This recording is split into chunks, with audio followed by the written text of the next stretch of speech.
नमस्कार.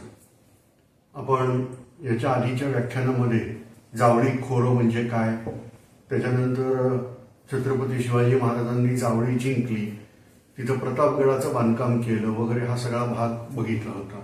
ढोबळमानाने जर आपण बघायचं म्हटलं तर एकूण शिवाजी महाराजांचा जो काही काळ आहे याचे आपण ढोबळमानाने एक भाग पाडले तर जो पहिला कालखंड येतो तो म्हणजे स्वराज्य निर्मिती सुरू केल्यापासून ते शहाजी राजांची कैद आणि त्याच्यानंतर त्यांची मुक्तता, हा पहिला कालखंड आहे. हा कालखंड हा फक्त आणि फक्त आदिलशहा विरुद्ध शिवाजी महाराज एवढाच. जेव्हा दुसरा कालखंड आहे हा थोडासा सबुरीचा आहे. याच्यामध्ये आदिलशहाबरोबर फार मोठी झुंज झालेली नाही. हा, मोगलांच्या नाकात काड्या घालून झालेलं आहे, कारण आदिलशहाबरोबर तह असल्यामुळं आदिलशहाचा प्रदेश लुटता येत नव्हता आणि अशा वेळेला औरंगजेबाद बरोबर थोडंसं एक छोटं मॅटर झालं होतं.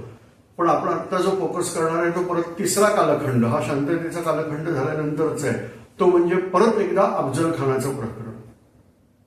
आता हे सगळं शिकवायच्या आधी मला सांगायला लागेल, आवर्जून आपल्याला लक्ष द्यावं लागेल, ते म्हणजे त्यावेळची राजकीय परिस्थिती काय काय होती.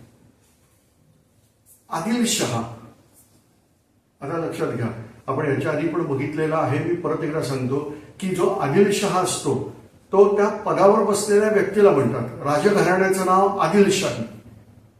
जेव्हा जो बसला होता तो अली आदिलशहा होता, त्याचा मृत्यू झालाय. यानंतर त्याचा जो मुलगा आहे हा वयाने लहान आहे, त्यामुळं त्याला गादीवर बसवून प्रत्यक्ष जो राज्यकारभार आहे तो त्या आदिलशहाची विधवा पत्नी, तिचं नाव आहे म्हणजे ती कुतुबशहाची मुलगी आहे, तिला बडी बेगम साहेबा म्हणायची, तर तिच्या हातामध्ये सगळा राज्यकारभार आलेला आहे. याचं कारण म्हणजे एक सोपा मुद्दा आहे की जो राजगादीवर बसलेली व्यक्ती आहे ती वयाने कमी आहे आणि दरबारामध्ये सगळ्यात वजनदार याचा अर्थ शारीरिक वजन नाही, ज्याचा काहीतरी प्रभाव पडेल अशा ज्या व्यक्ती आहेत त्यामध्ये अफजल खान, बाजी घोरपडे, खवास खान, त्याच्यानंतर शहाजीराजे भोसले तर सगळ्यात वेगळं नावच घ्यायला पाहिजे, कारण शहाजीराजे हे एक स्वतंत्र प्रस्थ या ठिकाणी होतं. त्यांच्या विरुद्ध जो आरोप आहे तो म्हणजे आदिलशहाशी एकनिष्ठ नसण्याचं.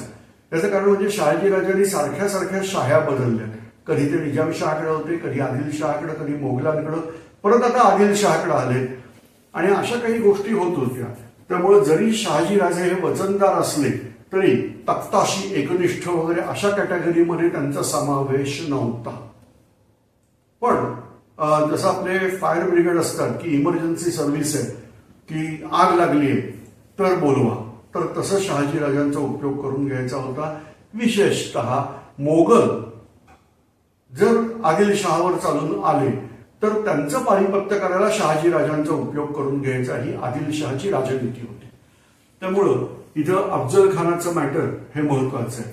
आदिलशहानी अफजल खानाला वाईचा सुभेदार नेमला होता आणि असं म्हणतात की अफजल खानाने फार नेक राज्यकारभार हा या ठिकाणी चालवला होता. आता जेव्हा प्रश्न निघाला, कारण प्रतापगड बांधून झाला होता, प्रतापगड बांधून झाल्यानंतर जर तुम्ही नकाशा नीट बघितला तर लक्षात येईल की कोकण मार्गे जो काही कल्याण आणि विजापूर यांचा संबंध आहे तो तुटल्यात जमा होता.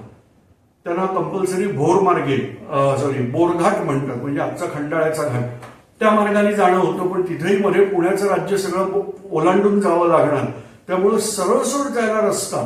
ओके, आपण बघूया नकाशावर म्हणजे लक्षात येईल. इथं मानचित्र काढतोय, इथं पहिल्यांदा जे मानचित्र काढतोय ह्याच्यात मी फक्त महाराष्ट्राचा काही भाग हा दाखवतोय. या ठिकाणी कुठेतरी येईल कल्याण, हे आहे, इथं के लिहून ठेवतो कल्याण, याच्याच बाजूला भिवंडी आहे, या ठिकाणी पुणे आहे, इथे सातारा आहे आणि इथे कुठेतरी विजापूर असेल. तर या ठिकाणी येतोय प्रतापगड. हा प्रतापगड बांधल्यामुळं इथून जो जायचा रस्ता आहे कोकणातला हा बंद झाला. दुसरा रस्ता बोरघाटातून आहे, पण बोरघाटातून आल्यावर बरे पुणे आणि सुपे हे सगळं शिवाजी महाराजांचं राज्य आहे.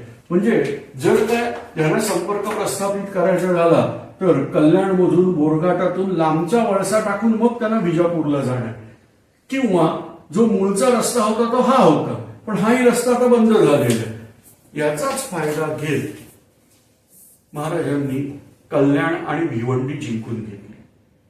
कल्याण भिवंडी जिंकून घेणं हे आदिलशहाला रुचलेलं नाही. आता मी परत एकदा सांगतो, मी जेव्हा आदिलशहा म्हणेन त्यावेळेला समजायचं की ते आदिलशाही दरबाराला, त्याच्यामध्ये बडी बेगमच खरी कारभार करणारी बाई आहे. तो जो आदिलशहा बसलेल्या गादीवर तो वयाने लहान आहे वगैरे सारखं सारखं सांगणार नाही.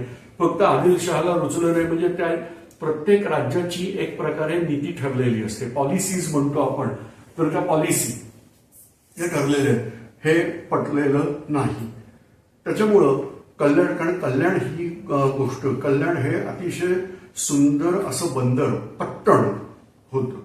हे उल्हास नदीच्या खाडीच्या तोंडावरती असणारं पट्टण आहे. आपण याच्या आधी पण हे सगळं बघितलेलं होतं. तर कल्याण जिंकल्यामुळं आदिलशहाला फार वाईट वाटलं. पण नुसतं जिंकलं नाहीये, तिथलं प्रचंड संपत्ती ही शिवाजी महाराजांना मिळालेली आहे. इथून पुढे शिवाजी महाराज नेव्ही म्हणजे नौदल उभं करणार आहेत, त्यासाठी उत्कृष्ट बंदर आहे. इथं दुर्गाडीचा किल्ला आहे. हा किल्ला तसा दुर्लक्षित होता, पण महाराजांनी त्या किल्ल्यावर पाय ठेवले. आणि एक गंमत आहे ते म्हणजे भोसल्यांच्या घराण्यावरती ही देवीची कृपा आहे म्हणा, जे असेल, पण महाराज जिथं जातील तिथं सोनं सापडायचं त्यांना. दुर्गाडीच्या किल्ल्यावर पण त्यांना 2 हंडे भरून सोनं हे मिळालेलं आहे. तर अशा रीतीने इथे दुर्गाडीचा किल्ला आणि आजूबाजूचा परिसर सगळा मराठ्यांनी जिंकला. आदिलशहासमोर प्रश्न उपस्थित होता की आता शिवाजी महाराजांचा बंदोबस्त कसा करायचा, आणि त्यासाठी त्यांनी अपॉइंट केलेली व्यक्ती आहे ते म्हणजे अफजल खान. इथून आपण शिवाजी महाराजांच्या चरित्राच्या 3ऱ्या टप्प्याला सुरुवात करतो की हे जे विजापूर बरोबरचं युद्ध आहे, ह्या युद्धावरती आपण आता फोकस करणार आहे. आता अफजल खानाचं जे मॅटर आहे ते थोडंसं मी डिटेल घेणार आहे. डिटेल घेण्याचं कारण असं आहे की खूप सुंदर युद्धतंत्र इथं मराठ्यांनी वापरलेलं आहे. सगळ्यात पहिली गोष्ट ते म्हणजे अफजल खान हा शिवाजी महाराजांचं पारिपत्य करायला तयार झाला. आता बराचसा भाग जो आहे तो बखरकार जे असतात त्यांनी लिहिलेला आहे. तर त्याच्यात असं लिहिलेलं आहे की चढे घोडियानिशी मी घेऊन येईल वगैरे असं काय काय काय काय तो बोलला होता. अफजल खान हा एक बलाढ्य सेनापती आहे. आपण याच्या आधीच्या व्याख्यानामध्ये बघितलं होतं की साक्षात औरंगजेब अफजल खानाच्या तावडीत सापडला होता. ऐन वेळेला कपट नीती वगैरे वापरून औरंगजेबाने स्वतःची सुटका करून घेतली. पण अफजल खान हा असा मातब्बार माणूस आहे. जेव्हा शहाजीराजांना अटक केली मुस्तफा खानाने, त्यावेळेला शहाजीराजांना विजापूरला घेऊन यायचं जे कठीण काम होतं ते अफजल खानाने अतिशय सहजगत्या केलं होतं. त्यामुळं अफजल खान हे बलाढ्य प्रस्थ आहे. पण अफजल खान ज्या वेळेला शिवाजी महाराजांच्या विरुद्ध निघालाय तेव्हा बडी बेगम जी आहे तिने बोलावून अफजल खानाला व्यवस्थित मार्गदर्शन केलेलं आहे. म्हणजे आता याला नक्की काय म्हणायचं मला माहित नाही.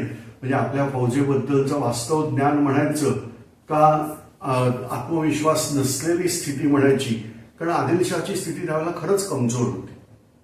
आणि अशा वेळेला त्या बडी बेगमनी त्या अफजल खानाला सांगितलं की आपली फौज जी आहे ती एकदम नाचीज आहे, म्हणजे थोडक्यात कमजोर आहे. त्यामुळं शक्यतो तू महाराजांना काहीतरी बहाण्याने बोलाव आणि कपटनीती करून घेऊन ये. जसं हे चालू होतं तसं महाराजांचं गुप्तचर खातं पण प्रभावी होतं. या खबरा त्यांना लागलेल्याच आहेत आणि त्यांनी सुरुवात केली. त्यांचेही हेर हे अफजल खानाच्या फौजेत आहे. अफजल खान गाजावाजा करत निघाला. पूर्ण विजापुरातून ही भली मोठी सेना, जनरली असं असतं की जेव्हा युद्ध वगैरे परिस्थिती सुरू होते तेव्हा त्या राज्याचे लोक राजाच्या पाठीशी उभे राहतात. हा एक मोठा देखावा करणं आवश्यक असतं आणि त्या पद्धतीत अफजल खान त्याची फौज घेऊन आणि अफजल खानाची फौज आहे ती कोणी अंडू पांडूची नाहीये. मग हे दाखवण्यासाठी पहिलं असतं निशाणाचा हत्ती. त्या निशाणाच्या हत्तीचं नाव सुद्धा अफजल खानाने फार छान ठेवलं होतं, फत्ते लष्कर हत्ती, म्हणजे यशस्वी सैन्याचा हत्ती. आणि मग असं करत अफजल खानाची फौज विजापुरातून निघाली. हे एक प्रकारचं संचलनच आहे. पण एक 2 कोस 2.25 कोस अंतर कापल्यानंतर त्यांनी पहिला मुक्काम घेतला. पहिल्या दिवशी बास, एवढीच गोष्ट. रात्री काय झालंय हे इतिहासाला माहिती नाही. त्यावेळेला अशी पद्धत नव्हती, अरे मी करून दाखवलं वगैरे ओरडायची पद्धत नव्हती. सकाळी उठल्यावर बघतायत तर अफजल खानाचा निशाणाचा हत्ती मेलेला आहे. कसा मेला, काय मेला याच्याबद्दल नोंद नाही, पण त्याचा मृत्यू झाला. हत्तीचं नाव फत्ते लष्कर. आणि हा मोठा अपशकुन आहे. काल तर बरा होता की 2 कोस चालला होता आणि आज तो डायरेक्ट मेलेलाच सापडला. इथं कुठेतरी गडबड आहे. पण ह्यामुळं आता खानाची फौज ही काही फक्त खानाची नव्हती, आमचेच बांधव त्यांच्यामध्ये होते. पांढरे, खराटे, आणखीन कोण कोण सरदार कोण कोण होते मलाही नक्की यादी माहीत नाही, पण आपली मंडळी त्याच्यावर भरपूर होती. त्यामुळे त्यांच्या मनामध्ये अपशकुन हा शब्द आहे. खानाने सांगितलं तर काय झालं, दुसरा हत्ती करा निशाणचा आणि पुढं चालायचं. हत्ती मेला म्हणजे काही फार मोठी गोष्ट नाही. आणि खानाने फौजेमध्ये आत्मविश्वास आणण्याचा प्रयत्न केला, पण चालायचं ते कुठं चालायचं. तर त्यांनी ऑर्डर दिली तुळजापूर. तुळजापूर तर अफजल खानाच्याच प्रदेशात आहे. आजही तुम्ही जर बघितलं तर साधारणतः आपण म्हणतो की सोलापूर जिल्हा जो येतो तो सोलापूर जिल्ह्याची पूर्व बाजू आणि धाराशिव, म्हणजे त्याचं जुनं नाव उस्मानाबाद आहे, आता मूळचं नाव धाराशिव आहे. तर ह्या ठिकाणी तुळजापूर हे अत्यंत छान असं क्षेत्र हे आहे. ही भवानी माता आहे. असं म्हणतात की साक्षात प्रभू रामचंद्र रावणाला मारण्यापूर्वी ह्याच देवीचं दर्शन घेऊन गेलेले आहेत. म्हणून समर्थ रामदास स्वामी ह्या ठिकाणाचा उल्लेख करतात, राम वरदायिनी भवानी माता. आणि मग अशा वेळेला अफजल खानाने ऑर्डर दिली तुळजापूर. सैनिकांच्या डोक्यात आलंच काय चाललेलं आहे ते, पण ती अफजल खानाची आज्ञा ती मोडायची हिंमत आमच्यात नव्हती. आता मी परत एकदा नकाशाचा एवढाच भाग तुम्हाला दाखवतो म्हणजे लक्षात येईल की ही कोकण किनारपट्टी, हे मगाशी आपण बघितलं होतं नकाशात त्याप्रमाणे सह्याद्री पर्वत. या ठिकाणी आता मी विजापूर दाखवतोय. इथे कुठेतरी सातारा असेल, इथे पुणे आहे. हे सगळं राज्य सातारा नाही पण पुण्याचं राज्य सगळं शिवाजी महाराजांचं आहे. हे विजापूर आहे. इथून यायचा रस्ता हा असा असला पाहिजे. तुळजापूर हे इथे कुठेतरी आहे. खानाने रस्ता कुठचा निवडलाय, तुळजापूर. सॉरी, इतक्या पुढे नाही, इथे खानाने रस्ता निवडलाय तुळजापूरचा. म्हणजे पुण्याच्या लोकांनी येण्याऐवजी हा कुठेतरी उलटाच चाललेला आहे. म्हणजे जे काय नैऋत्य मोसमी वारे वाहतात ना, तर त्या पद्धतीमध्ये यांची मार्गक्रमण दिसते. हे कुठेतरी गडबड करणार आहे. पण अफजल खानाच्या डोक्यात सरळ सरळ डावपेच आहे की ती जी मंदिर आहे तुळजापूरचं, ही शिवाजी महाराजांची कुलदेवता. आणि अशा वेळेला हे मंदिर फोडायचं म्हणजे शिवाजी महाराज हे त्यांच्या स्वराज्यातून बाहेर पडतील, ते मोकळ्या मैदानात येतील आणि मग युद्ध करायचं. ही सरळ सरळ काय म्हणतात त्याला युद्धनीती अफजल खानाने आखली. त्याच्या दुर्दैवाने आणि आपल्या सुदैवाने शिवाजी महाराजांचा विवेक हा पूर्ण जागृत होता. इथं ठरवलेलं आहे मारायचंच आहे, पण ही ती वेळ नाही. अफजल खानाने जाऊन तुळजापूरच्या मंदिराला उपद्रव दिला. पण इथे महाराज बाहेर आलेले नाही. मन तर करत कळतंय, पण इथे युद्ध करणं चुकीचं आहे. अफजल खानाची फौज ही हळूहळू वाढत होती. हळूहळू वाढण्याचं कारण का, तर आदिलशहाने अनेक सरदारांना आज्ञा दिल्या होत्या की जा अफजल खानाच्या फौजेत सामील व्हा. त्यामुळं इथे अफजल खानाची फौज टप्प्याटप्प्याने वाढत होती. ही अंदाजे 35,000पर्यंत पोहोचली होती. ज्यावेळेला शिवाजी महाराजांची फौज यावेळेला वेगवेगळे आकडे मिळतात, पण 5,000पासून 12,000पर्यंत असे वेगवेगळे आकडे मिळतात. आपण गृहीत धरू 12,000 होतं. तरी अफजल खानाच्या फौजेच्या निम्म्यापेक्षाही कमी होती. आणि अशा फौजेला मैदानामध्ये जाऊन भेटणं आणि तेही शत्रूच्या मुलखात, ही गोष्ट शिवाजी महाराजांच्या युद्धतंत्रात बसणारी होती. या उलट शिवाजी महाराजांनी जी युद्धनीती अंगीकारली होती ही न कळणारी होती. न कळणारी म्हणजे अशी होती की अफजल खानाशी कुठं फाईट घ्यायचीच नाही. पण अफजल खानाला हे कळे ना, तुळजापूर घेतलं म्हणजे त्यांचंच होतं, पण तिथं जी काही बरबादी करायची ती केली. याच्यानंतर अफजल खानाने फौजेला सांगितलं पंढरपूर. पंढरपूर म्हटल्यानंतर मात्र मराठी आता सावध झाले. म्हणजे युद्धाच्या नावाखाली हा आपली मंदिरं पाडत चाललाय. त्यामुळे मराठ्यांनी अफजल खानाला विरोध केला. पण अफजल खानाने आपला हेका चालू ठेवला आणि मग त्यांनी मंदिर पाडलेलं नाहीये, पण देवळाला उपद्रव मात्र दिलेले. पण ह्यानंतर सुद्धा शिवाजी महाराज शांत बसलेले आहेत. ही युद्धनीती ते व्यवस्थित जाणून आहे. ह्यानंतर अफजल खानाने आता मार्ग बदलला आणि ते निघाले फलटणला. साताऱ्याच्या पूर्वेला येतं फलटण, उत्तर पूर्वेला. अफजल खान फलटणकडे निघाला. फलटणला जाण्याचं कारण काय? तर फलटणला बजाजी नाईक निंबाळकर हे मोठे सरदार आहेत. मुळामध्ये हे शिवाजी महाराजांच्या राजघराण्याशी संबंधित आहे. म्हणजे शहाजी राजांची आई उमाबाई ह्याच निंबाळकर घराण्यातली. शिवाजी महाराजांची बायको पत्नी सईबाई ह्याच घराण्यातली. आणि सईबाईंचाच भाऊ बजाजी नाईक निंबाळकर.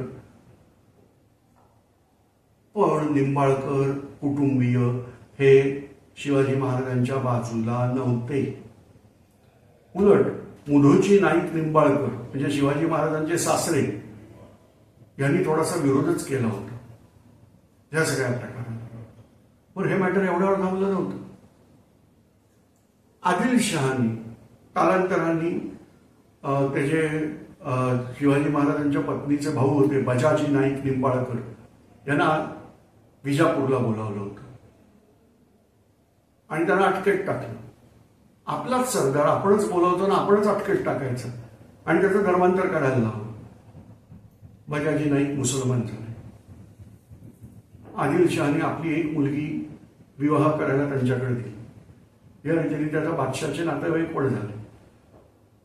पण त्यांचं दुर्दैव त्या मुलीचा लवकरच मृत्यू झाला आणि मग बादशाची खफामर्जी झाली आणि बजाजी नाईक परत फलटणला आले.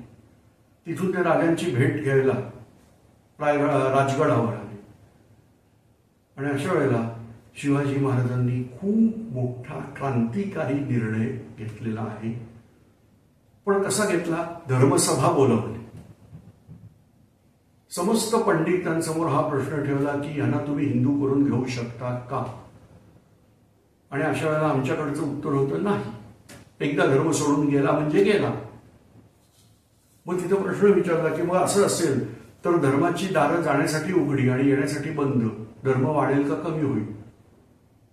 आणि मग एका पंडितांनी सांगितलं की बजाजी नाईक मुसलमान झाले होते. त्या कालखंडात त्यांनी अभक्ष भक्षण म्हणजे जे खरं हिंदू लोकांनी खायला नको असं काहीतरी त्यांनी खाल्लं असणार आहे. त्याचं काय? मग म्हणलं त्याच्याबद्दल प्रायश्चित्त असेलच. हो, ते प्रायश्चित्त द्या आणि त्याला हिंदू करून घ्या. आणि ह्या पद्धतीत बजाजी नाईक निंबाळकर परत हिंदू झाले.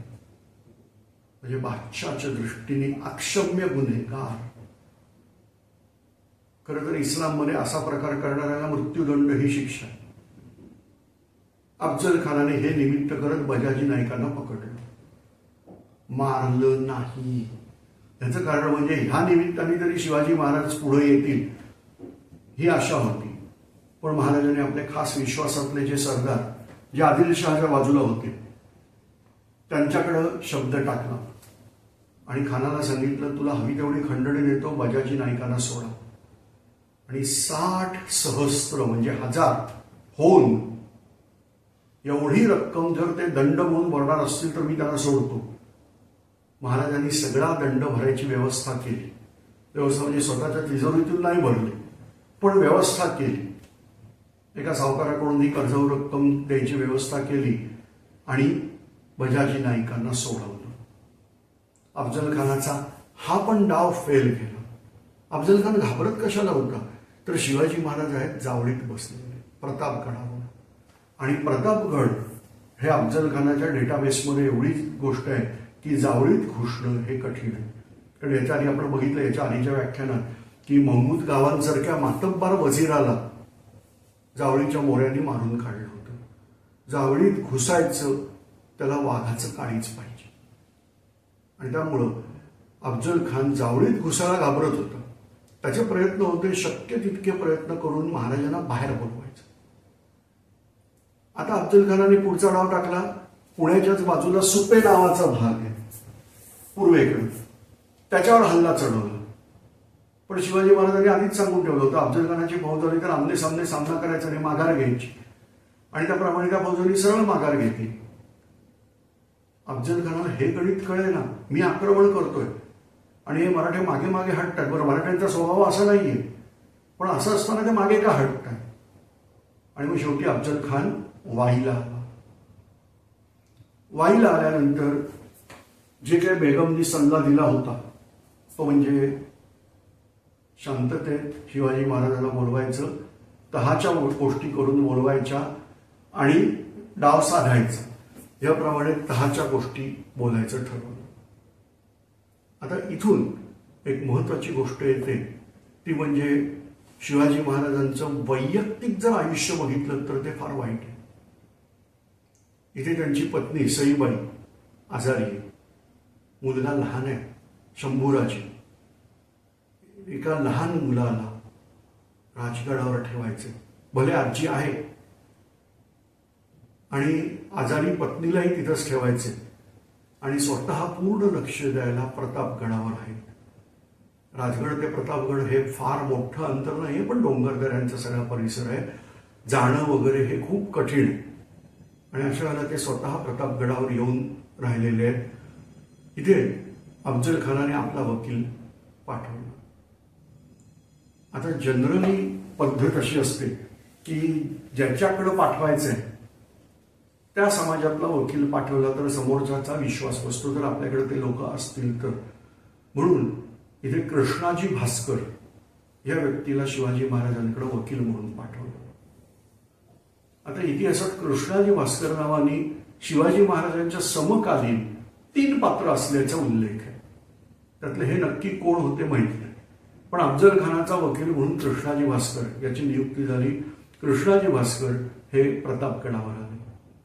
वकील येतोय म्हटल्यानंतर महाराजांचा तर गुप्तचर खाता जबरदस्त होतं, त्यामुळे ही खबर आधीच लागली होती की अफजल खानाचा वकील येतोय. या पद्धतीत अफजल खानाचा वकील हा गडावरती आला. इथे पूर्णपणे त्याला म्हणतो आपण मानसिक युद्ध जबरदस्त आहे. कृष्णाजी भास्कर हा नुसता वकील नाही, तो वकील कम गुप्तचर कम सगळंच असणार आहे.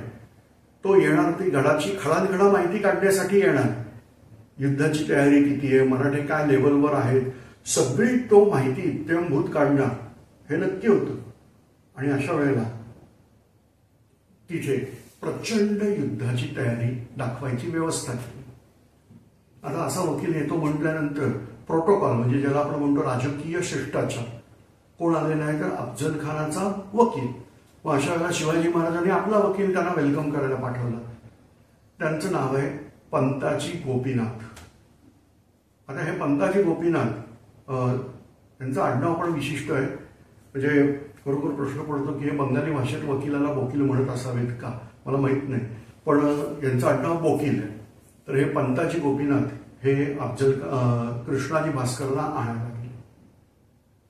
कृष्णाजी भास्करांबरोबर हे भोर जसे येत आहेत तसं कृष्णाजीने बघितलं युद्धाची जबरदस्त तयारी आहे. आता वकील किती हुशार असतात बघ.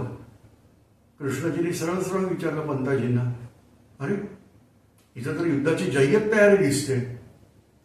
पंताजी अजिबात काहीही वेगळं न करता उत्तर दिलं, नाही, आमच्या प्रत्येक किल्ल्यावर अशीच तयारी असते, कायम सगळे किल्ले आमचे सज्ज असतात युद्धाला. म्हणजे जाता जाता अफजल खानाच्या डोक्यात हा विचार करायचा की तुला जर वाटत असेल किल्ला जिंकायला सोपा आहे तर नाही, कृष्णाजी भास्कर बरोबर आता काय तो रिपोर्ट देणार. आणि मग कृष्णाजी भास्करांनी पत्र हे दिलं. जे पत्र तुम्ही वाचू शकता. आजकाल इंटरनेटचा जमाना आहे, तुम्हाला इंटरनेटवरती हे पत्र पण मिळेल. त्याच्यात ओव्हरऑल म्हणजे कृष्णाजी भास्कर हा वकील आहे, तो सामोपचारासाठी आलेला आहे.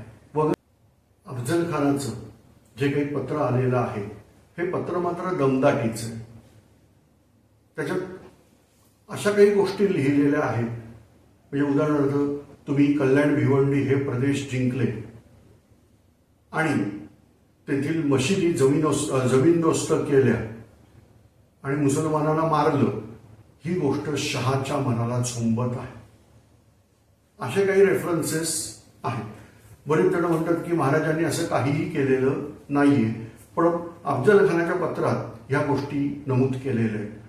आणि मग सगळं पत्र थोडक्यात असं होतं की तू आता मला येऊन भेट आणि आपण सामोपचाराने काहीतरी करू ठरवू. तर हे पत्र वाचल्यानंतर शिवाजी महाराजांनी उत्तर दिलं की एकंदर आमची लढत दिसत नाही. तर कृष्णाजी भास्करांनी सांगितलं असं काही नाही, खान दयाळू आहेत, तुम्ही येऊन भेटा, सामोपचार करू आपण काहीतरी. शिवाजी महाराजांनी सांगितलं, इथं महत्वाचं वाक्य, शहाजी राजांना त्यांचा दुसरा मुलगा केलेला परवडणार नाही. गंमत बघा इथे. मुद्दा हा आहे की शिवाजी महाराजांचे मोठे भाऊ संभाजी जवळजवळ 6 वर्षांनी वयाने मोठे होते.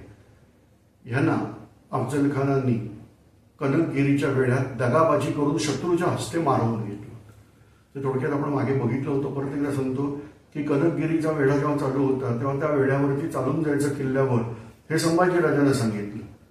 आणि मुसलमानांच्या सैन्याची पद्धत होती, ती पद्धत म्हणजे की युद्ध सुरू झाल्यानंतर काही काळाने राखीव फौज पाठवायची. तर अशी फौज अफजल खान घेऊन येणार होता, पण प्रत्यक्ष अफजल खान गेलाच नाही आणि त्यामुळे त्या वेढ्यामध्ये संभाजीराजे एकटेच अडकले आणि त्यांचा मृत्यू झाला. म्हणजे असं कपटानी मारलेलं.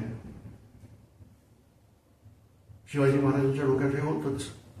शहाजीराजांना बेड्या घालून आणलेलं आहे, अख्ख्या विजापुरातून हत्तीवर साखळ दंडांनी बांधून फिरवलेलं आहे, हेही होतं. आणि मग अशा वेळेला अफजल खानाबरोबर कसं बोललं पाहिजे, पण इथे डिप्लोमॅसी धोरणात्मकता एक अतिशय उत्तम दिसते. पण जाता जाता हे ऐकवलं, चेक कोणाचा दिला तर वडिलांचा, शह म्हणतात त्याला, तो की शहाजीराजांना आपला दुसरा मुलगा गेलेला परवडणार नाही. म्हणजे खान जर मला काही कपटाने मारू बिरू बघेल तर शहाजीराजे तिथं बसलेले. हा एक मोठा भाग. यानंतर कृष्णाजी भास्करांना तिथं राहायची व्यवस्था वगैरे करून दिली असं म्हणतात. त्याच्यासाठी मी आता ज्या ज्या गोष्टी सांगतोय त्याच्यासाठी लिखित पुरावे असे काहीही नाही, कारण अशा गोष्टी कोणी लिहून ठेवत नाही. समर्थ रामदास स्वामी ज्या वेळेला काही वर्णनं करतात त्यावेळेला ते कुठेतरी राजकारणात अतिशय जवळची गोष्ट काहीतरी सांगतायत असं वाटतं. आणि ऐन वेळेला त्यांचं एक वाक्य म्हणायचं येतं, गुप्त ते गुप्त जाणावं, पुढं काही नसतं. म्हणजे थोडक्यात इथून पुढे तुमचं तुम्ही समजून घ्या काय झालं असेल. शेवटी कृष्णाजी भास्कर हिंदू, पंताजी गोपीनाथ आणि कृष्णाजी भास्कर त्यांच्यात गुप्त खलबत झालीच असली पाहिजे. इथे हर प्रकारे प्रयत्न केला गेला असेल की खानाच्या मनात काय आहे ते तुम्ही सांगा, बाकी जाऊ दे, तुमची नोकरी आहे, तुमचं धनाप्रती इमान असणं हे तुमच्या धर्माप्रमाणे बरोबर आहे, सगळं मान्य, पण आपला धर्म महत्वाचा आहे.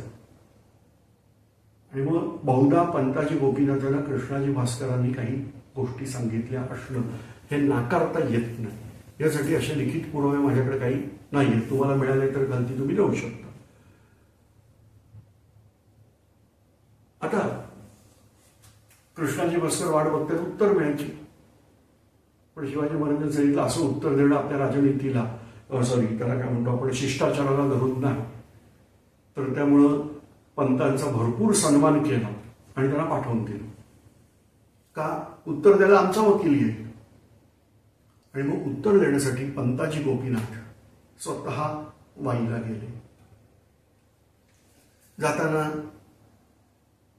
आपली माणसं होतीच बरोबर. ज्यांचं कामच होतं छावणीची खडानखडा माहिती काढायची, इतके दिवस बाहेरून काढत होते, आता आत जाऊन काढायला मिळणार आहे. ह्या पद्धतीत पंताजी गोपीनाथ अफजल खानाला भेटायला गेले. अफजल खानाने त्यांची भेट घेतली. ह्या भेटीत अफजल खानाने एक मुद्दा मांडला, शिवाजी महाराजांनी वाईला यावं आणि मला भेटावं, मी त्यांचं भलं करतो. पंताजी गोपीनाथ एकाच मुद्द्यावर ठाम राहिले की अफजल खानाने जावळीत यावं, महाराज त्यांचं भलं करतील. गंमत अशी आहे की यासाठी एकच आधार घेतला, ते म्हणजे खानाचं वय. इथं पंताजी गोपीनाथांनी जे शब्द वापरले आहे, जसे महाराजास तीर्थरूप तसे आपण, म्हणजे थोडक्यात वडिलांसमान तुम्ही आहात वयोमानानुसार, आणि मी जर तुम्हाला भेटायला आलो तर ते चित्र चुकीचं असेल.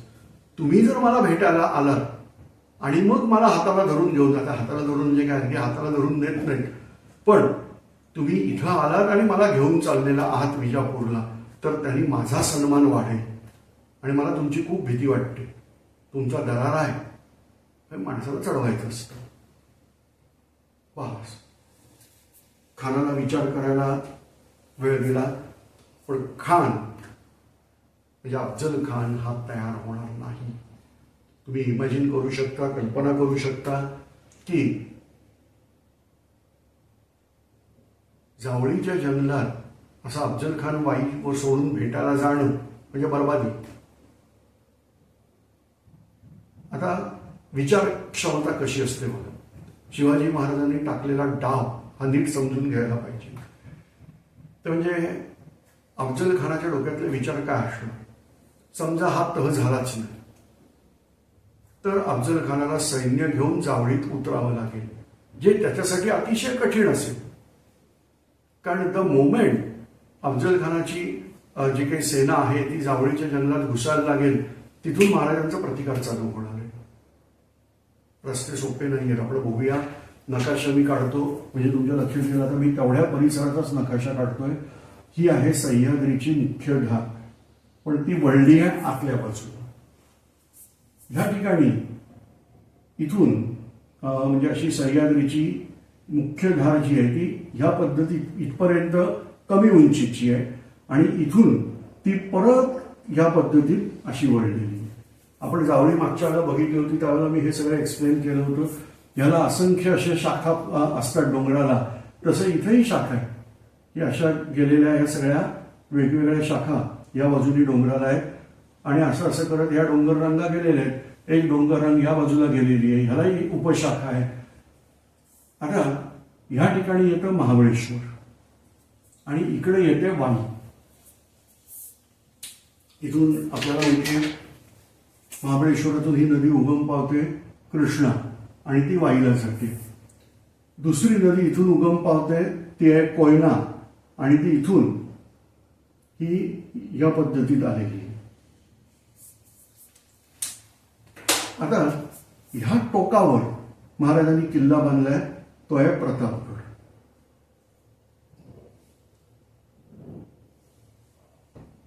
हा प्रतापगड आहे. इथे सॉरी, या मॅप प्रमाणे थोडीशी त्याची जागा मला अजून बदलावी लागते.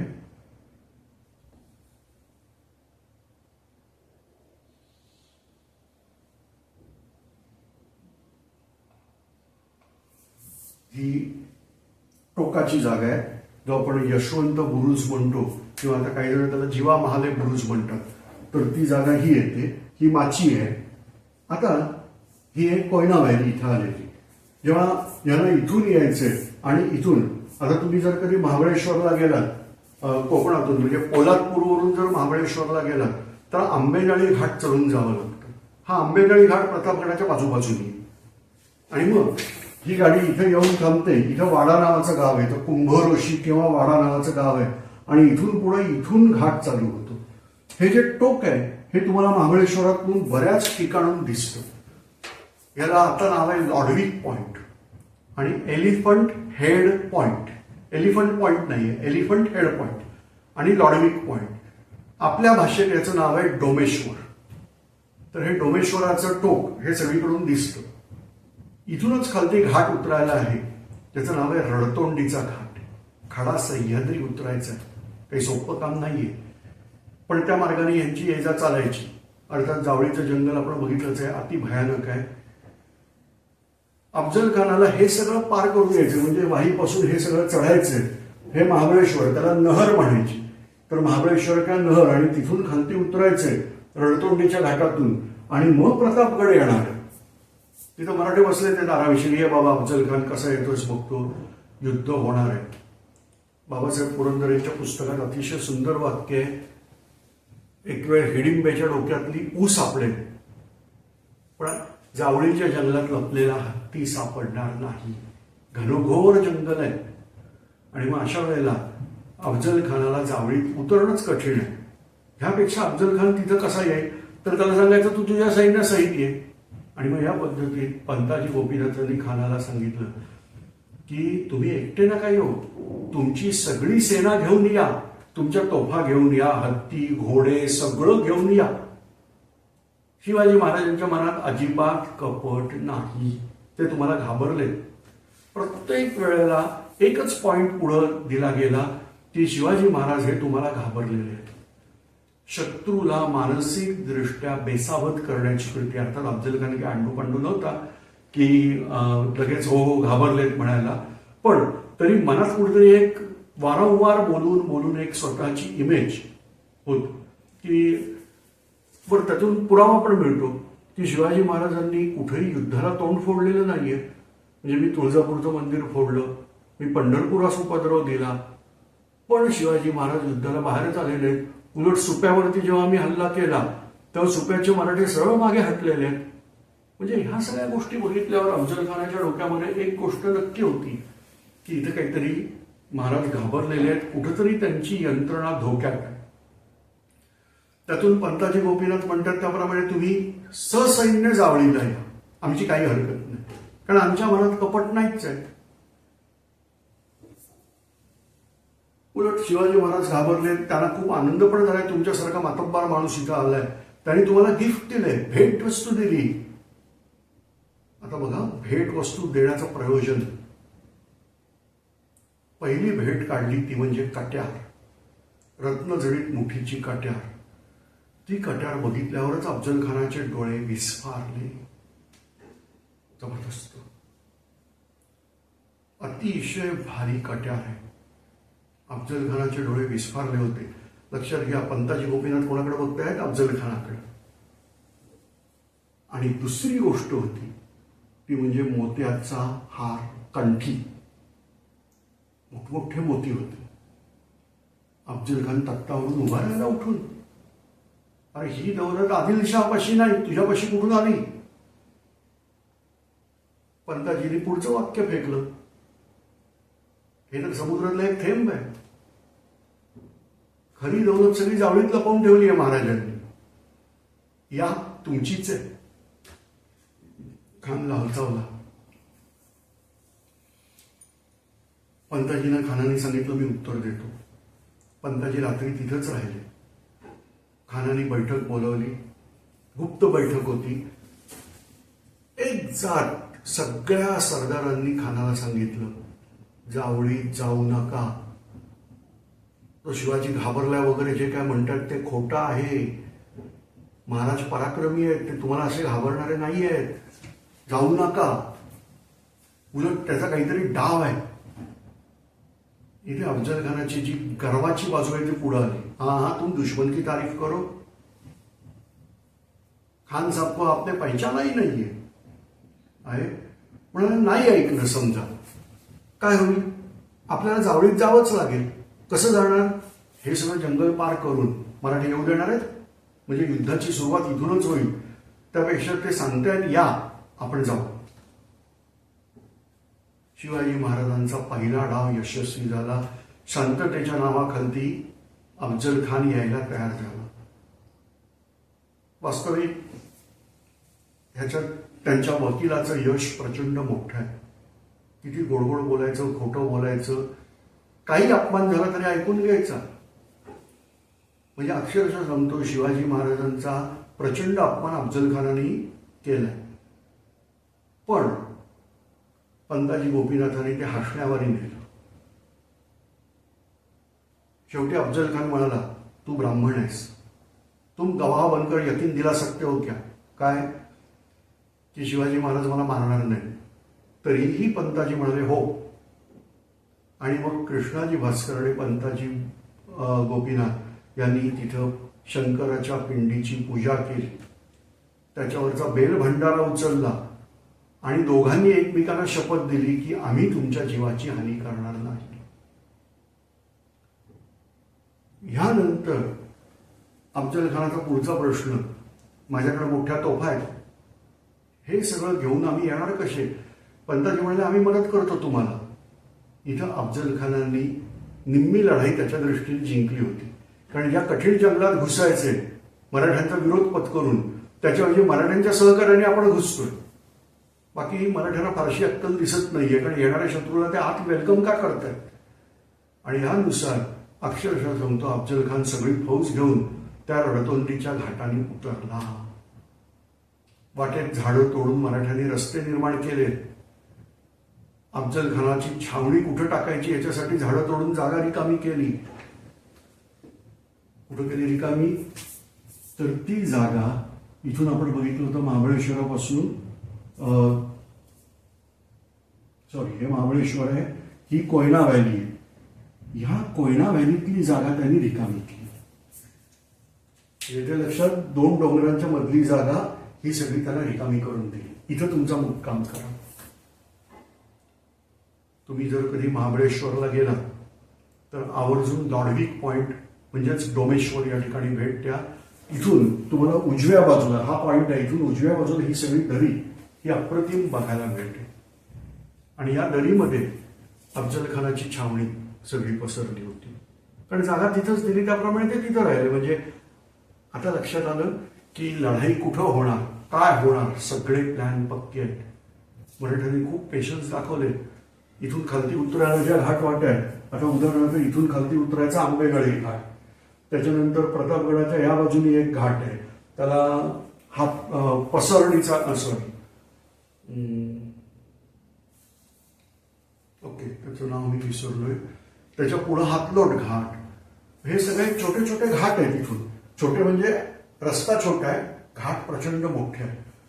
या सहसा पायवाटा ह्या कॅटेगरीच्या आहेत. लक्षात घ्या, घाट म्हणजे जसं एसटी बस जाईल एवढा मोठा घाट नाही, पण या ठिकाणी अनेक छोटे छोटे रस्ते हे जिथून उतरायचे त्याला घाट नाव आहे. तर असे काही रस्ते मोठे आहेत, काही छोटे आहेत. तर आंबेदळी घाट, त्याच्यानंतर आता सांगितल्याप्रमाणे हातलोट घाट, तर अशा सगळ्या घाटवाटा या मराठ्यांनी बंद करून टाकल्या. अफजल खान खाली उतरला. हे उतरत असताना एक गडबड झाली, ती म्हणजे एका अडचणीच्या जागी अफजल खानाची तोफ रस्ता सोडून खाली पडली. जागा अडचणीची होती, माणसं जास्ती उतरू शकत नव्हती आणि ती तोफ वर आणता येत नव्हती. खानाला ही वार्ता कळल्यावर खानाने काय केलं असेल, स्वतः खालती गेला आणि ती तोफ एकट्याच्या ताकदीवर वर उचलली. ही अचाट ताकद होती त्यांची. आता खान खालती आल्यानंतर परत पुढचा मुद्दा आला, भेट कुठं घ्यायची, प्रश्नच नाही. महाराज छावणीत येऊ देत, मी भेटतो. महाराज म्हणाले मला भीती वाटते, तुमची एवढी फौज बघितल्यावर मी घाबरलोय, एवढ्या फौजेत यायची हिंमतच नाही आपली. झालं म्हणजे जावळीत बोलावलं आणि आता म्हणतात मी भेटायला येणार नाही छावणीत. त्याच्यापेक्षा खान साहेबांनी किल्ल्यावर यावं. खानामध्ये हिंमत नाही किल्ल्यावर जायची. आणि मी शेवटी तुझं नको माझं नको कुठेतरी मध्ये भेटू ह्या पद्धतीत जागा ठरवली. ती म्हणजे हा जो किल्ला आहे, आता मी इथं तुम्हाला थोडासा किल्ल्याचा विस्तृत नकाशा दाखवतो. हा ढोबळमानाने हा असा किल्ला आहे. ही जागा खालती, याला म्हणतो आपण माची. इथं पहिला दरवाजा आहे, इथून आत गेल्यावर ह्या बाजूला दुसरा दरवाजा आहे. आता हा दरवाजा मुळात असा गोमुखी रचना वगैरे असणारा आहे, पण आपण आता एवढा न भाग बघता इथं सगळी डोंगर रांग, हे सगळे खालती दऱ्या आहेत आणि इथून बारकासा रस्ता इथपर्यंत येतो आणि इथं सगळी तटबंदी आहे. म्हणजे याचा अर्थ तुम्हाला जर किल्ल्यात दरवाजाने यायचंय तर तटबंदीच्या बाजूनेच यायचंय, म्हणजे इथं तुम्ही मारायच्याच टप्प्यात पडेल. इथून खालती लांब सोंडेवर ह्या ठिकाणची जागा ही निश्चित करण्यात आली. आपण आता प्रतापगडाच्या माथ्यावर केदारेश्वर मंदिर आहे तिथं उभे आहोत आणि तिथून आपण हे समोर जावळीचं खोरं बघतोय. हे महाबळेश्वर आहे, एलिफंट हेड पॉईंट म्हणतात आणि तिथून कोयना नदी येते. अफजल खान याच्या सैन्याला तिथं कोयनेच्या खोऱ्यात राहायला जागा दिली होती आणि हा आहे प्रतापगडाचा बुरुज. याला यशवंत बुरुज किंवा जीवा महाले बुरुज असं म्हणतात. तर ही माची आहे प्रतापगडाची बंदिस्त केलेली आणि त्याच्या पलीकडं जी सोंड उतरलेली दिसते आपल्याला, थोडंसं झूम करतोय आता, आणखीन झूम होईल. ही जी सोंड आहे डोंगराची, इथं भेटायला बोलावलं होतं अफजल खानाला. आज तिथं अफजल खानाची कबर दिसते, पण ह्याच जागी इथंच जवळपास कुठेतरी भेटीची जागा ही ठरली होती. म्हणजे लष्करीदृष्ट्या महत्त्वाची गोष्ट करण्यात आली होती की सेनापतीला त्याच्या सैन्यापासून पूर्णपणे वेगळा करण्यात आला होता. म्हणजे ह्या नकाशात जर मी दाखवली जागा तर ती इथं होईल.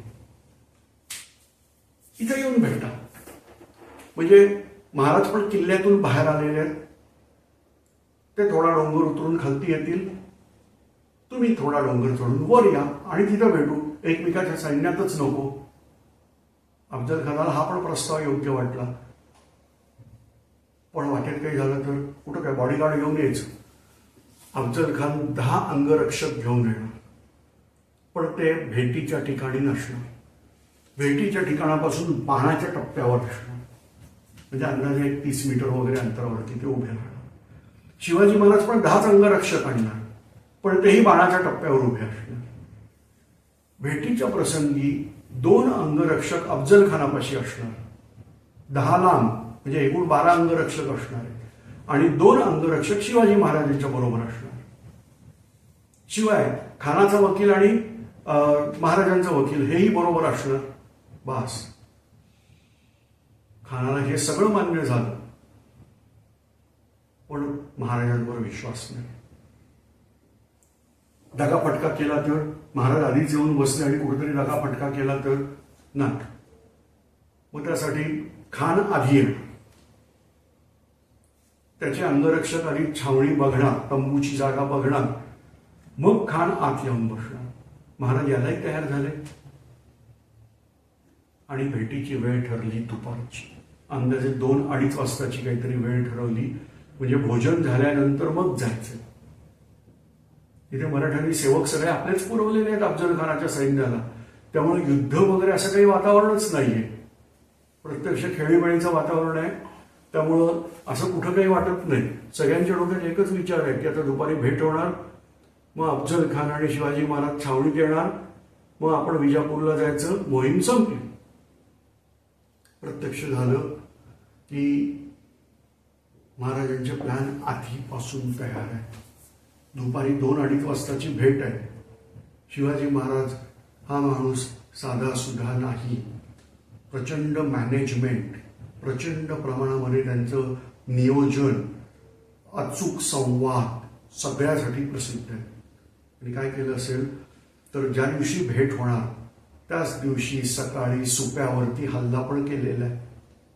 मराठ्यांच्या एका तुकडीने सुप्यावर हल्ला केला. अफजल खानाच्या फौजेला पळवून लावलं.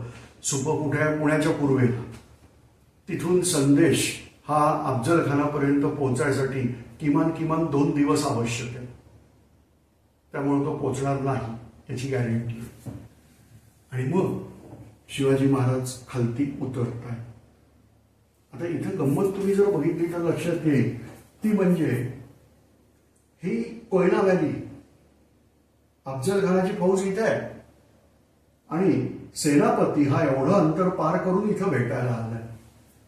म्हणजे लष्करी दृष्ट्या अफजल खानाची पहिली मोठी चूक आहे ती म्हणजे आपली सेना तशीच सोडून दिली आहे आणि स्वतः एकटा बाहेर निघाला. मी एकटाच म्हणणार. त्याचं कारण म्हणजे जी काही त्याची 30-35 हजाराची फौज आहे ही निर्णायक आहे का आपल्या. म्हणजे अफजल खान किती म्हटलं तरी आशिया खंडातलाच आहे. त्याच्यामुळं आशिया खंडातल्या लोकांची जी काही सर्वसाधारण प्रवृत्ती, तुम्ही सुरुवातीची व्याख्यान आठवा, अलेक्झांडर म्हणजे सिकंदराला त्याच्या गुरूंनी सांगितलं होतं आशिया खंडातले लोक आहेत हे त्याच्या लीडरकडे बघत युद्ध खेळतात. इथे अचूक काम केलेलं आहे शिवाजी महाराजांनी, ते म्हणजे अफजल खानाला सैन्यापासून वेगळा केला. बरं, नुसता वेगळा नाही, तो दृष्टीसही पडणार नाहीये. बघा, एकतर हे सगळी जंगल आहेत, घनघोर जंगल आहेत, आणि अशा वेळेला ह्या जंगलातून हा शहाणा फक्त 10 जणांना बरोबर घेऊन, आणि ते पालखी उचलणारे जे लोक आहेत सगळे, त्यांच्या निशी तो वर आलेला आहे. इथे प्रत्यक्ष भेटीत कुणी कुणाला दगा दिला ही वेगळी गोष्ट. याच्यावरच इतिहासात खूप तुम्ही पुस्तकं वाचाल तर पहिला वार कुणी केला. सहसा हिंदूंमध्ये एक पद्धत अशी असते सांगायची की बाबा पहिला वार आम्ही केला नाही, शत्रूने केला म्हणून त्याला उत्तर दिलं. त्याच्यावर सगळ्यात मोठं उत्तर हे आहे की जर शिवाजी महाराजांच्या मनात असं काही नसतं तर सुप्यावर हल्ला करायला सांगितलंच नसतं. त्याच दिवशी सकाळी सुप्यावर हल्ला करायची गरज काय होती? व्यवस्थापन. अफजल खान संपवायचा आहे. लक्षात घ्या, लढाई ही मनाने पहिली खेळली जाते. इथे मराठ्यांचं मन एवढं स्ट्रॉंग आहे की अफजल खान संपणार आहे, त्याची ताकद किती, तो केवढा मोठा, आपले महाराज केवढेशे, हे विचार कुणीही करायचे नाहीत. आपले महाराज आहेत, जिंकणारच आहे. फुल पॉझिटिव्ह अप्रोच. अफजल खान आज मरणारच आहे. आणि या पद्धतीत अफजल खानाला इथं मारलं. तो इतिहासातला प्रश्न बाजूला ठेवूया, कारण ह्याच्यावर अजूनही उत्तर मिळाली नाही की ती भेट घातली, कोणी कोणाला काय केलं वगैरे. पण एवढं आहे की शिवाजी महाराजांच्या डोक्यावरती जखम झालेली आहे. म्हणजे इतिहासात ज्या नोंदी आहेत त्यातल्या महत्वाच्या नोंदीमधली ही गोष्ट आहे. आणि ही जखम अफजल खानाच्या कट्यारीने झालेली. म्हणजे इथं नक्कीच झटापटी झालेली. ती जी वाघनकं आहेत, या वाघनकांनी मारलं का बिचव्याने मारलं का तलवारीने मारलं? मारलं महत्वाचं आहे. वाघनक हे सडन शॉक म्हणून वापरलं असेल की आपण अडचणीत सापडलेलं आहे, तर अशा वेळेला बाहेर कसं पडायचं, तर वाघनकामुळं अचानक झटका.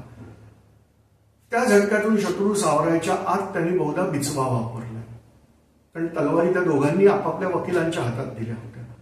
इथे अफजल खानाच्या हल्ल्यामध्ये महाराजही थोडेसे का होईना पण जखमी आहेत.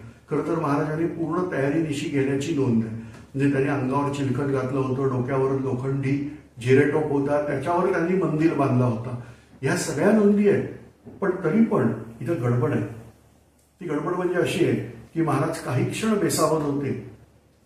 अफजल खानाला जरी 2 अंगरक्षक आणायचे असतील तरी अफजल खान जरा वरच्या लेवलचा होता.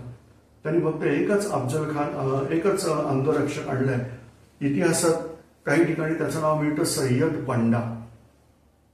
पण काही इतिहासकार जसं ते माननीय निनाद बेडेकर जी आहेत, तर ते सांगतात की तो बंडा नाहीये, तो बंदा आहे. आपण त्याला बंडा म्हणतो. तर तो सय्यद बंदा जो काही दाणपट्टा चालवण्यात अतिशय हुशार होता. पण दाणपट्टा चालवण्यात महाराजांकडे पण हुशार माणूस होता. जीवा महाल, जुन्या काळामध्ये आडनावं आकारांत होती, त्यामुळं आता ती एकारांत आहे, तेव्हा जीवा महाल आहे म्हणायचं. पण तो जीवा महाल जबरदस्त माणूस दाणपट्टा चालवण्यातला. आणि दुसरा अफजल खानाच्या ताकदीला तोंड देईल असा महाराजांचा अंगरक्षक होता संभाजी कावजी कोंढाळकर. यांनी पण एक तोफ उचलली होती. असं म्हणतात की ह्याला जेवायला अर्धा बकरा लागायचा एका वेळेला. असल्या अर्धांड वृत्तीचा ताकदवान हा महाराजांचा दुसरा अंगरक्षक होता. सय्यद बंडा जेव्हा चालून आला त्यावेळेला जीवा महालांनी त्याला मारलं. महाराज सावध झाले, फटाफट घोड्यावर बसून निघाले. इथं पुढं थोडासा वादाचा मुद्दा येतो. पण कृष्णाजी भास्कर जो अफजल खानाचा वकील आहे, त्या कृष्णाजी भास्करनी शिवाजी महाराजांवर वार काढला. बाबासाहेब पुरंदरेंच्या पुस्तकामध्ये ही नोंद अशी आहे की 3 वेळेला कृष्णाजी भास्करनी वार काढला. जेव्हा शिवाजी महाराज त्याला सांगतायत की तू ब्राह्मण आहेस, ब्राह्मणाची हत्या आमचे लोक करणार नाही, तुम्ही छावणीत निघून जा, तुम्हाला कुणी मारणार नाही. पण तरी कृष्णाजी भास्करांनी हल्ला केला आणि मग शिवाजी महाराजांनी त्याला मारलं. यानंतर हे सगळे पळत वर आले. ते किल्ल्यात आल्यावर तोफेचा आवाज झाला. अजूनही छावणीतल्या लोकांना वाटतंय त्याप्रमाणे ही भेटीच्या आनंदाप्रित्यर्थ तोफ झाली. प्रत्यक्ष हा मराठ्यांना इशारा होता. जंगलात लपलेले मराठे बाहेर पडले. अचानक माझे मित्र असणारे लोक मलाच मारायला येत आहेत. अफजल खानाच्या छावणीत गोंधळ उडाला होता. पण शिवाजी महाराजांच्या आज्ञा स्पष्ट होत्या. शस्त्र हाती धरेल त्याला सोडायचं नाही, शरणागती मागितली तर ती देऊन टाकायची वगैरे वगैरे. नेहमी ज्या आपल्या आज्ञा आहेत त्याप्रमाणे मराठ्यांनी युद्ध केलं. तर युद्धाची वेळ पण अचूक निवडली, दुपारी 2:30 नंतर. म्हणजे एक संध्याकाळी 6-6:30 अंधार पडतो. 3-4 तास युद्ध, तेवढ्या याच्यात निकाल काढायचाच आहे. आणि या पद्धतीत, कारण अफजल खान तर मेलेला आहे. आणि मग बाकी सैन्याची पाठ लावली. अक्षरशः त्याची जी काही गणितं मिळत आहेत, तुम्ही वाचलात तर आश्चर्य होईल. 70 पेक्षा जास्ती हत्ती, हजारो घोडे, उंट, तोफा, केवढं सगळं सामान. मराठ्यांनी उगीच मेहनत घेतली नव्हती, हे सगळं मिळालं. फक्त तेवढा मुद्दा थांबला नाही, तर खानाचे नामवंत सरदार, उदाहरणार्थ सिद्दी हिलाल, सिद्दी वावा आणि बरेच लोक हे मराठ्यांनी पकडले. ज्यांनी शरणागती मागितली त्यांना दिली. पण अफजल खानाचा एक मुलगा मात्र मराठ्यांच्या हातात सापडला नाही. त्याचं नाव आहे फाजल खान. प्रतापराव मोरे म्हणजे जावळीच्याच मोऱ्यांचे भाईबंध, त्यांनी यांना गुप्त वाटा दाखवल्या आणि फाजल खान मात्र वाईला पळून जाण्यात सक्सेसफुल ठरला. त्याला बहुधा नाईट ट्रेक मारावी लागली. पूर्ण रात्रभर बिचारा पळत होता वाईला. पण सह्याद्रीतलं झाड मराठ्यांची एकनिष्ठ. त्याचे पार कपडे फाटले असतील, काठ्या कुट्यातून कुठच्या जंगलातून त्या प्रतापरावांनी नेला त्याला माहीत नाही. उगीच नेला, तर तो पण उगीच गेला. त्याचं कारण उरलेली 2 मुलं जी आहेत अफजल खानाची, ती मराठ्यांनी पकडली होती.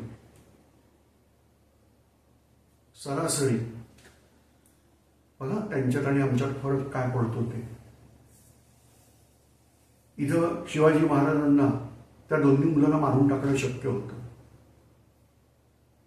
किंवा त्यांना धर्मांतर करायला लावायचं, तर हिंदू बन. पण महाराजांनी असं काहीही केलेलं नाही. निदान कैदेत तरी ठेवायचं, तेही केलेलं नाहीये. त्यांना सांगितलं तुमच्या वडिलांबरोबर माझं वैर होतं, तुमच्याबरोबर नाही. तुम्ही निसंकोचपणे माझ्या सेवेत येऊ शकता, धर्म न बदलता. किंवा तुम्हाला जर आदिलशहाकडे द्यायचं असेल तर तुम्ही आदिलशहाकडे पण जाऊ शकता. ही वृत्ती ही अफजल खानाच्या मुलांना नवीन होती. त्यांनी विचारलं खरंच आम्हाला आदिलशहाकडे पाठवताय? हो. उलट बाकीच्यांनी कोणी त्याला त्रास देऊ नये म्हणून 100 सैनिक दिले आणि अफजल खानाच्या 2 मुलांना विजापूरच्या हद्दीपर्यंत पोहोचवायची व्यवस्था ही शिवाजी महाराजांनी केली. शत्रूच्या मृतदेहाची वाट लावणं हे आदिलशहा वगैरे प्रवृत्तीचं लक्षण आहे. जसं विजयनगरचं साम्राज्य बुडवलं तेव्हा रामरायाचं मस्तक हे भाल्यात टोचून सगळीकडे दाखवणं आणि मृतदेहाची विटंबना हे कॉमन होतं. पण शिवाजी महाराजांनी असं केलं नाही. एक गोष्ट होती की अफजल खानाचा शिरच्छेद झाला होता.